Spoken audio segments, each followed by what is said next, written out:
नमस्कार दोस्तों, एक बार फिर से स्वागत है आपका अपने YouTube चैनल स्टडी रूफ में। मैं प्रकाश केसरवानी वीडियो की इस सीरीज में आप लोग को पढ़ा रहा हूँ यूपीएसआई के प्रीवियस ईयर क्वेश्चन पेपर, वो भी खासकर मूल विधि, संविधान और सामान्य ज्ञान से जो क्वेश्चन आए। क्योंकि ये जो 40 क्वेश्चन का जो पार्ट है ना, जिसमें सारी सब्जेक्ट आने, देखिए मूल विधि संविधान तो फोकस है हमारा, बट सामान्य ज्ञान जिसमें कि जनरल साइंस हो गया, हिस्ट्री, ज्योग्राफी, पॉलिटिक्स सब आना है। तो ये 40 क्वेश्चन में बहुत ज्यादा सब्जेक्ट है। अगर आप एक एक सब्जेक्ट तोड़ेंगे तो 10 सब्जेक्ट तक निकल जाएंगे। इकोनॉमिक्स, इन्वायरमेंट, ये सब तोड़ेंगे 10 सब्जेक्ट तक निकल आएंगे। और 40 क्वेश्चन है तो इनको ना क्वेश्चन वाइज करना ज्यादा बेटर होगा। और खासकर जब आप प्रीवियस ईयर क्वेश्चन पेपर कर रहे हैं तो आपको लेवल पता चल जाएगा। और हाँ, एक चीज आप लोग से पूछना था, जैसा कि आप लोग देख रहे हैं, अगर आपने 2 लेक्चर मेरे देखे हैं तो देखा होगा हमारा जो एक्सप्लेनेशन का तरीका है वो मतलब एक्सप्लेन हम बहुत ज्यादा कर रहे हैं, बहुत ही ज्यादा एक्सप्लेन कर रहे हैं, जिससे कि आपके कोई क्वेश्चन छूटने ना पाए। मतलब अगर उस टाइप का कोई भी क्वेश्चन छूटे ना, अगर कोई क्वेश्चन पूछता है तो उससे रिलेटेड आर्टिकल और जो भी चीजें हैं सब हम बता देते हैं। तो आप कमेंट में ये बताएं कि ये हम जो मेथड अपना रहे हैं, क्वेश्चन वीडियो भले ही लंबी हो जा रही है बट हम जो एक्सप्लेनेशन कर रहे हैं उतना ही हाई एक्सप्लेनेशन रखें, या एक्सप्लेनेशन को थोड़ा सा कम कर दे, या डायरेक्ट क्वेश्चन आंसर पर टारगेट करें। आप इस चीज को आप कमेंट में जरूर बता दीजिएगा, क्योंकि वीडियो थोड़े लंबे हो जा रहे हैं। आपको अगर कोई प्रॉब्लम नहीं है तो हम इसी तरह का एक्सप्लेनेशन रखेंगे। अगर आप चाहते हैं वीडियो को लेंथ थोड़ा सा छोटी की जाए, एक्सप्लेनेशन थोड़ा सा कम किया जाए, तो कमेंट में जरूर बताइएगा। आपने 2 वीडियो नहीं देखी है अगर अभी तक तो उनको देख लीजिएगा, आपको पता चल जाएगा क्या लेवल है इस जो सीरीज चल रही है हमारा पढ़ाने की, इन क्लास को पढ़ाने का। और एक चीज, अगर आपको ये लेक्चर अच्छा लग रहा है तो बताइए कमेंट में। अगर आप हिंदी की इसी तरह की सीरीज चाहते हैं, रीजनिंग की इसी तरह की सीरीज चाहते हैं, या मैथ की इसी तरह की सीरीज चाहते हैं, या पर्टिकुलर थ्योरी क्लास चाहते हैं मूल विधि या संविधान से रिलेटेड, तो उसकी सेपरेट क्लास भी बना दी जाएंगी। तो आप कमेंट में जरूर बताइए। आपके कमेंट पर निर्भर करता है कि आप क्या क्या चाहते हैं और उतना ही हम क्लास बनाएंगे। अगर आपको अच्छा लग रहा है, इंटरेस्ट ले रहे हैं, समझ में आ रहा है, तो ही हम आगे बढ़ाएंगे। अगर मेरा पढ़ाया हुआ आपको समझ में नहीं आ रहा है तो हम क्यों वीडियोस बनाएंगे। अगर आपको समझ में आ रहा है तो आप कमेंट में बताइए, वीडियोस को लाइक करिए और ज्यादा से ज्यादा लोगों के साथ शेयर करें, जिससे कि थोड़ा हमें मोटिवेशन मिले। ठीक है, तो आइए शुरू करते हैं अपना पार्ट 3। तो पहला क्वेश्चन है आज का, यमुना नदी के तट पर दीनपना शहर की नींव किसने रखी? दीनपना शहर, आइयो आपको कई लोगों को पता होगा जिन्होंने हिस्ट्री में, जिसको इंटरेस्ट है, मेडिवल हिस्ट्री का ये क्वेश्चन है। तो देखिए, दीनपना शहर की नींव रखी सेकेंड मुगल एम्परर। अब बताइए, सेकेंड मुगल एम्परर हमने नाम ले लिया, सेकेंड कौन था? फर्स्ट तो थे देखिए बाबर, सेकेंड कौन था? हुमायूं। तो सेकेंड मुगल एम्परर हुमायूं ने दीनपना शहर की नींव रखी थी यमुना नदी के किनारे। और यमुना नदी आगरा वाली नहीं, वही वाली नदी तो वही है, बट ये दिल्ली के किनारे रखा था। दिल्ली में एक शहर बनाया था, दिल्ली में दीनपना। कब बनाया था? 1533 में। आइए थोड़ा इसके चारों तरफ सराउंडिंग क्वेश्चन देख लेते हैं।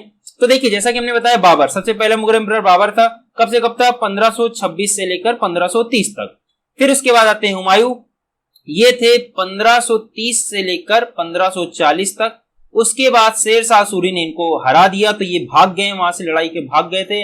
और वापस आते हैं 1550 से लेकर 1555 में इनकी डेथ हो जाती है। अब इसी के बीच में 1530 से 1540 के बीच में इनका शासन था। तो 1533 में इन्होंने दिल्ली के किनारे, यमुना नदी के किनारे दिल्ली में एक दीनपना शहर की नींव रखी थी।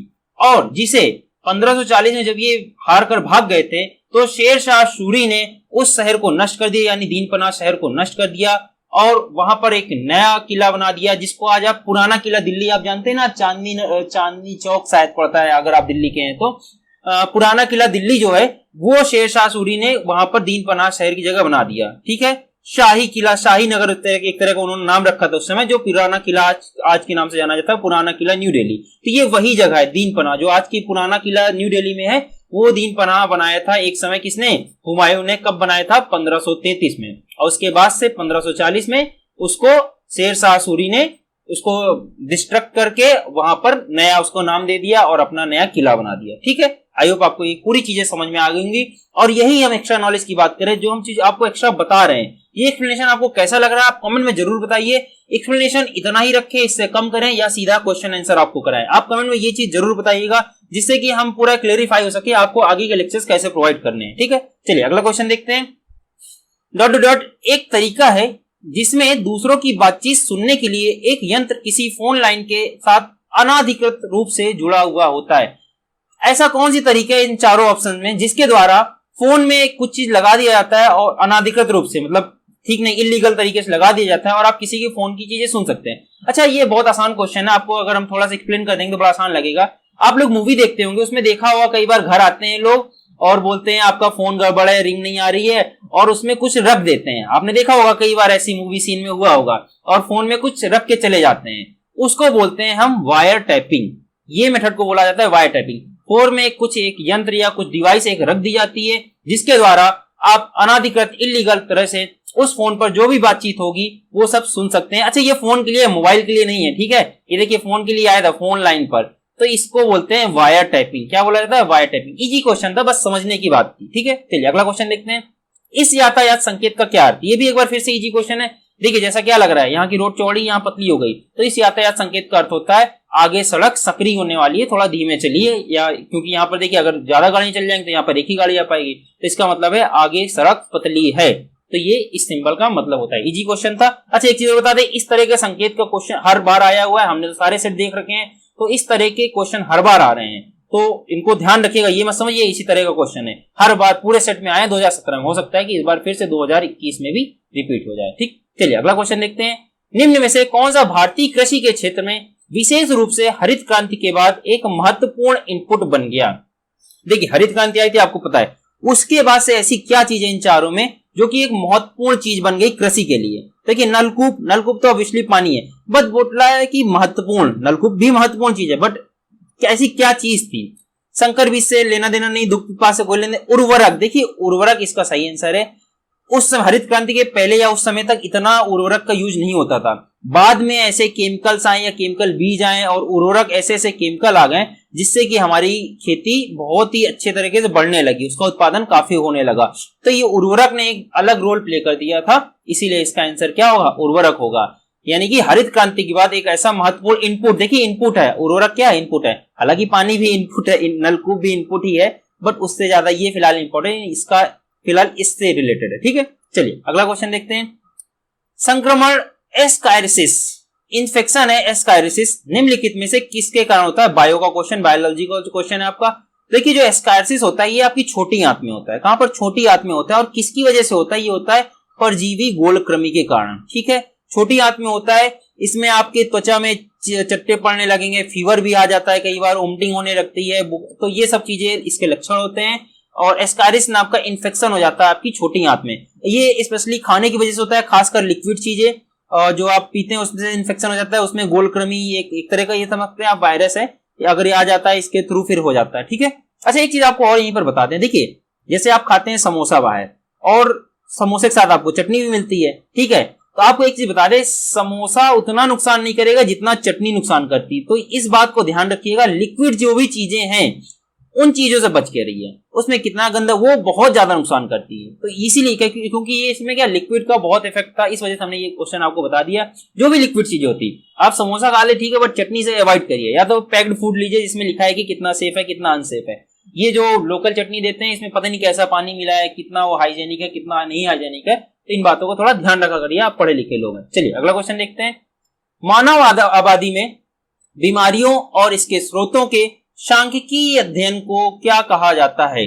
तो देखिए जो भी बीमारी और या महामारी आती है, तो जैसा कि इस समय की बात की जाए कोरोना, इस समय कोरोना चल रहा है, तो इसका सांख्यिकीय अध्ययन किया जा रहा है। रोज आपके पास डाटा आता है, कितने लोग मरे, कितने लोग वायरस से इन्फेक्टेड पाए गए हैं, कितने लोग ठीक हो गए हैं। तो ये सांख्यिकीय अध्ययन चल रहा है, इसको ये किस साइंस के अंतर्गत आता है? तो इस साइंस का नाम होता है महामारी विज्ञान। बिल्कुल इजी नाम है, इससे नाम देख के ही पता चल रहा है। इसको किस सांख्यिकीय अध्ययन, सांख्यिकीय अध्ययन मतलब क्या होता है कि इसका डाटा एनालाइज करना, कितने लोग खत्म हुए, ये सांख्यिकी का मतलब ये होता है। तो ये महामारी विज्ञान के अंतर्गत आता है। इजी क्वेश्चन था। अगला क्वेश्चन देखते हैं। संघीय संसद राज्य सूची विषयों पर भी कानून बना सकता है, बशर्ते वह प्रस्ताव कम से कम कितने लोगों द्वारा समर्थित होना चाहिए। देखिए कल हमने आपको एक क्वेश्चन बताया था जिसमें हमने संशोधन के बारे में बताया था। अगर आप कोई राज्य सूची पर कोई काम करने जाते हैं तो आपको राज्यों से भी आपको अनुमति लेनी पड़ती है, यानी कि अगर 28 राज्य आपने बताए थे उसमें कम से कम 14 या उससे ज्यादा राज्य जब सहमति देंगे, यानी कि इनकी जब विधानसभा में वो चीज पारित हो जाएगा, उसके बाद आता है संसद में, उसके बाद ये कुछ चीज पारित कर सकते हैं। लेकिन एक और कंडीशन है जिसमें आप 1 साल के लिए राज्य सूची के विषय पर कानून बना सकते हैं। वो ये है कि राज्यसभा में आप बिल को लाएं और वहां की स्पेशल मेजोरिटी क्या होती है? 2/3, उपस्थित 2/3। जितने लोग हैं, मान लीजिए राज्यसभा में 200 लोग उपस्थित हैं, तो उसके 2/3 चाहिए हमको, ठीक है। तो इसका 2/3 राज्यसभा की मेजोरिटी से पास होना चाहिए। उसके बाद प्रेसिडेंट उस पर सिग्नेचर करते हैं और ये मात्र 1 साल के लिए ही वैलिड होता है। ये भी ध्यान रखिएगा, इंपॉर्टेंट तथ्य है, 1 साल के लिए ही वैलिड होगा। उसके बाद 1 साल के अंतर्गत आपको राज्यों से अनुमति लेनी पड़ेगी और दोनों सदनों में उसको पारित करना पड़ेगा। इसका आंसर क्या हो जाएगा? Option number A. उपस्थित और मत देने वाले सदस्यों में से 2/3 लोग का वोट जरूरी है और ये 1 साल के लिए ही पारित होगा। ये ध्यान रखिएगा, क्योंकि राज्य सूची पर काम चल रहा है तो राज्यों की अनुमति बहुत ज्यादा जरूरी है। चलिए अगला क्वेश्चन देखते हैं। वर्ष 2005 में वह कौन सा अभियान चलाया गया जिसमें 25,000 लोगों ने 350 किलोमीटर पद यात्रा की, क्योंकि सरकार पर यह दबाव डालने के लिए कि वह सबसे निर्धन वर्गों के भूमि सुधार संरक्षित करने के लिए भूमि सुधार हेतु कुछ निर्दिष्ट कदम उठाए। देखिए, एक अभियान चलाया गया था, आपको नाम बता देते हैं, फिर एक्सप्लेन करना ज्यादा आसान होगा। एक अभियान चलाया गया था, उसका नाम था जनादेश अभियान, जिसमें क्या हुआ था? 25,000 लोग सड़क पर उतरे थे और 350 किलोमीटर पैदल यात्रा की थी। और सरकार से उनकी ये मांग थी कि जो गरीब लोग है, जो अपना गरीब तबका है, जो तबका है हमारा, उसको जो उसकी भूमि पर कब्जा कर ले रहे हैं लोग, और जो भूमि के मतलब बहुत चीज होती है, भूमि पर कब्जा करते हैं। भूमि पर आप देखते हैं कई बार इंडस्ट्रीज होती हैं, इंडस्ट्री खोलना है तो जबरदस्ती दबाव बनाकर पूरी भूमि पर कब्जा कर लिया जाता है, कम पैसों में से खरीद लिया जाता है। तो ये सब के खिलाफ एक ऐसा कानून लाए जिससे कि जो गरीब लोग हैं, निर्धन लोग हैं, इनकी भूमि सुरक्षित हो जाए। तो इसके लिए एक अभियान चलाया गया था 2005 में, इसका नाम है जनादेश। अच्छा, ये एक बार फिर से यहाँ पर हम आपको रोकेंगे, ये समझिए कि क्वेश्चन की लेवल क्या है। अब आप समझ रहे हो क्वेश्चन का लेवल कैसा है, बहुत ही जबरदस्त है, बहुत ही बेहतरीन है। आपको जनरल ये आपको एसएससी सीएचएसएल वगैरह में नहीं दिखने वाले। इवन हमने तो सीजीएल दिया, उसमें भी इतनी टफ क्वालिटी या इस तरह के क्वेश्चन नहीं पूछे जाते हैं, बिल्कुल अंदर जा जाकर क्वेश्चन पूछे जा रहे हैं। ये आपके पीसीएस एग्जाम और यूपीएससी लेवल के क्वेश्चन है। तो सोचिए यूपीएसआई का लेवल कैसा होने वाला है, खासकर ये जो जीएस का पोर्शन है 40 नंबर का, वो। तो इसी वजह से हम चाह रहे हैं कि हम एक्सप्लेनेशन ज्यादा से ज्यादा दें, जिससे कि आपके क्वेश्चन ज्यादा से ज्यादा हिट हो सके। साथ ही जो मेरे एक्सप्लेनेशन है वो आपके अदर एग्जाम में तो 200% काम आने वाले हैं, 200% काम आने वाले हैं अदर एग्जाम्स में। तो इन एक्सप्लेनेशन को जरूर याद रखा करें, जो भी हम आर्टिकल बताए करें, जो भी हम आपको अलग से इन्फॉर्मेशन देते हैं, ठीक है। उनकी आप नोट्स बना ले, की पॉइंट्स बना ले, एक कॉपी लेकर बैठा करें, थोड़ा थोड़ा से रफली लिखा करें। जब आप लिखते हैं ना कोई चीज, तो आपको याद करना आसान हो जाता है, ठीक है। चलिए अगला क्वेश्चन देखते हैं। डॉट का अर्थ एक ऐसा अपराध है जिसके लिए पुलिस बिना वारंट के गिरफ्तारी कर सकती है। तो इन चारों में से कोई ऐसा अपराध बताना है जिसके लिए पुलिस बिना वारंट की गिरफ्तार कर सकती है। तो देखिए, ये है संज्ञेय अपराध। संज्ञेय का मतलब होता है सीरियस ऑफेंस, कोई सीरियस क्राइम है, जैसे कि हत्या हो गया, रेप हो गया और अपहरण हो गया। इस तरह के जो अपराध होते हैं ये बहुत ही सीरियस क्राइम होते हैं, संज्ञेय अपराध होते हैं। तो इन पर पुलिस बिना वारंट के भी आपको गिरफ्तार कर सकती है। उसकी आपको फिर अंदर जाएंगे, पूछताछ होगी, आपको कोर्ट पर पेश किया जाएगा। उसके बाद अगर आप निर्दोषी हैं तो छोड़ दिए जाएंगे, बट आपको फिलहाल वो बिना वारंट भी शक के तौर पर भी गिरफ्तार कर सकती है, बिना गिरफ्तारी वारंट के, ठीक है। तो संज्ञेय अपराध के जुर्म में आपको ऐसा किया जा सकता है, ठीक है। अच्छा क्वेश्चन था। चलिए अगला क्वेश्चन देखते हैं। ये आपका मूल विधि का क्वेश्चन। अच्छा हाँ, ये देखिए मूल विधि अलग से लिखा है ना, तो ये सब इतना डीप आ रहे हैं। आपको लगता होगा सिर्फ आईपीसी की धारा वगैरह पूछेगा, लेकिन नहीं, इस तरह के क्वेश्चन भी मूल विधि के अंतर्गत ही आते हैं, ठीक है। चलिए अगला क्वेश्चन देखते हैं। ग्लाइकोलाइसिस कोशिका के किस में होता है, कोशिका के किस पार्ट में होता है? तो देखो, ग्लाइकोलाइसिस क्या होता है एक्चुअली बता दें आपको। ये मेनली आपके सांस लेने में काम आता है, श्वसन क्रिया में काम आता है। इसमें जो ग्लूकोज होता है वो उसका ऑक्सीडेशन होता है, और आपको आंशिक रूप से ऑक्सीडेशन होता है, पूरा ऑक्सीडेशन नहीं होता है, पार्शियली ऑक्सीडेशन होता है ग्लूकोज का, और उसके बाद आपको थोड़ी सी एनर्जी मिलती है। तो ग्लाइकोसिस कोशिका के कोशिका द्रव्य में होता है। कहां पर होता है? कोशिका द्रव्य में। बायोलॉजी का क्वेश्चन है, जनरल साइंस के अंतर्गत आएगा, ठीक है। अच्छा क्वेश्चन है, अगर आपको बायोलॉजी आती तो इजी है, अगर नहीं आती तो ऑब्वियसली टफ। हमको भी नहीं आती, मेरे लिए थोड़ा टफ है, पढ़ लेते हैं कभी कभार, कुछ क्वेश्चन आते हैं, कुछ क्वेश्चन नहीं आते, ये सीरियसली आपको बता रहे हैं, टू बी ऑनेस्ट। चलिए अगला क्वेश्चन देखते हैं। उच्च न्यायालय में न्यायाधीश को शपथ कौन दिलाता? देखिए, उच्च न्यायालय की बात हो रही, उच्चतम की नहीं। उच्च मतलब हाई कोर्ट, और उच्चतम लिखा होगा तो सुप्रीम कोर्ट। तो हाई कोर्ट के न्यायाधीश जज को शपथ कौन दिलाता है? तो बहुत ही इजी क्वेश्चन है, राज्यपाल दिलाएगा ऑब्वियसली। और अगर बात कर ली जाए सुप्रीम कोर्ट के, तो प्रेसिडेंट दिलाएगा, ठीक है। बहुत ही ज्यादा इजी क्वेश्चन। अच्छा, यहाँ पर कुछ चीजें और बता देते हैं आपको। बात की जाए उच्च न्यायालय का जो न्यायाधीश बनने के लिए क्या क्या क्राइटेरिया है, बहुत बार ये क्वेश्चन आपके आया है। तो देखिए नंबर 1 क्राइटेरिया भारत का तो होना ही चाहिए, तो बनी बात है। सेकंड ये है कि मिनिमम 10 साल वो लोअर कोर्ट्स में, हाई कोर्ट में तो अब जा रहा है जज बनने के लिए, लोअर कोर्ट में जज रह चुका हो, मिनिमम इतना 10 साल का उसको एक्सपीरियंस हो। थर्ड कंडीशन ये है अगर जज नहीं है तो कम से कम 10 साल के लिए हाई कोर्ट में ही वकील ने एडवोकेसी की हो, लगातार 10 साल हाई कोर्ट में वो वकील रहा हो। तो ये 3 कंडीशन होती हैं, तब वो उच्च न्यायालय का न्यायाधीश बन सकता है। ठीक है, ऑनरेबल जज बन सकते हैं। चलिए अगला क्वेश्चन देखते हैं।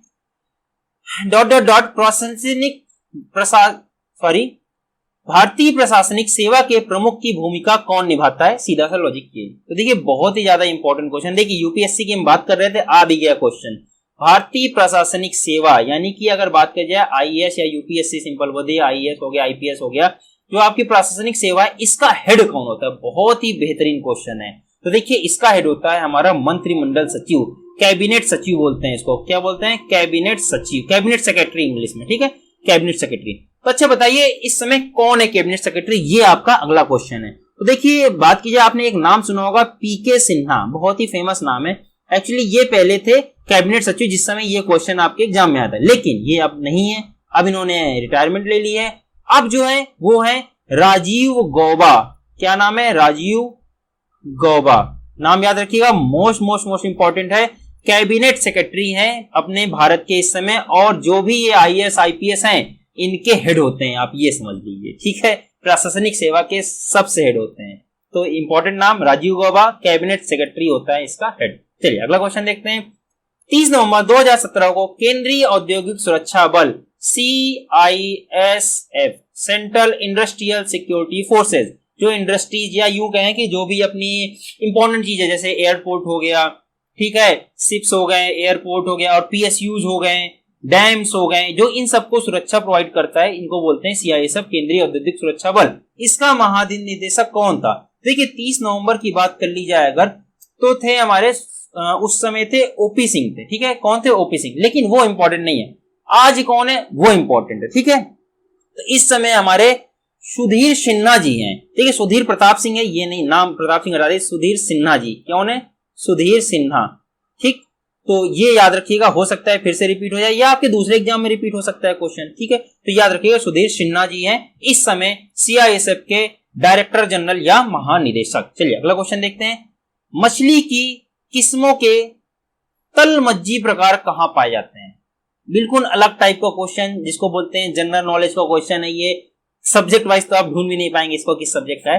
तो मछली की एक तलमज्जी प्रकार होता है, ये कहां पाया जाता है? देखिए ये समुद्र के बिल्कुल गहरे पानी में पाया जाता है। ठीक है, इसका व्यापार अपने भारत में करीब करीब मान लीजिए 27% इसको मतलब एक्सपोर्ट किया जाता है। तो इस वजह से ये क्वेश्चन आया था। तो थोड़ा सा हट के क्वेश्चन है, बिल्कुल यूं कह लीजिए रटने वाला क्वेश्चन है, अगर दोबारा आए ना आए, बट डायरेक्ट इसका आंसर, इसका कोई अदर खास एक्सप्लेनेशन नहीं है।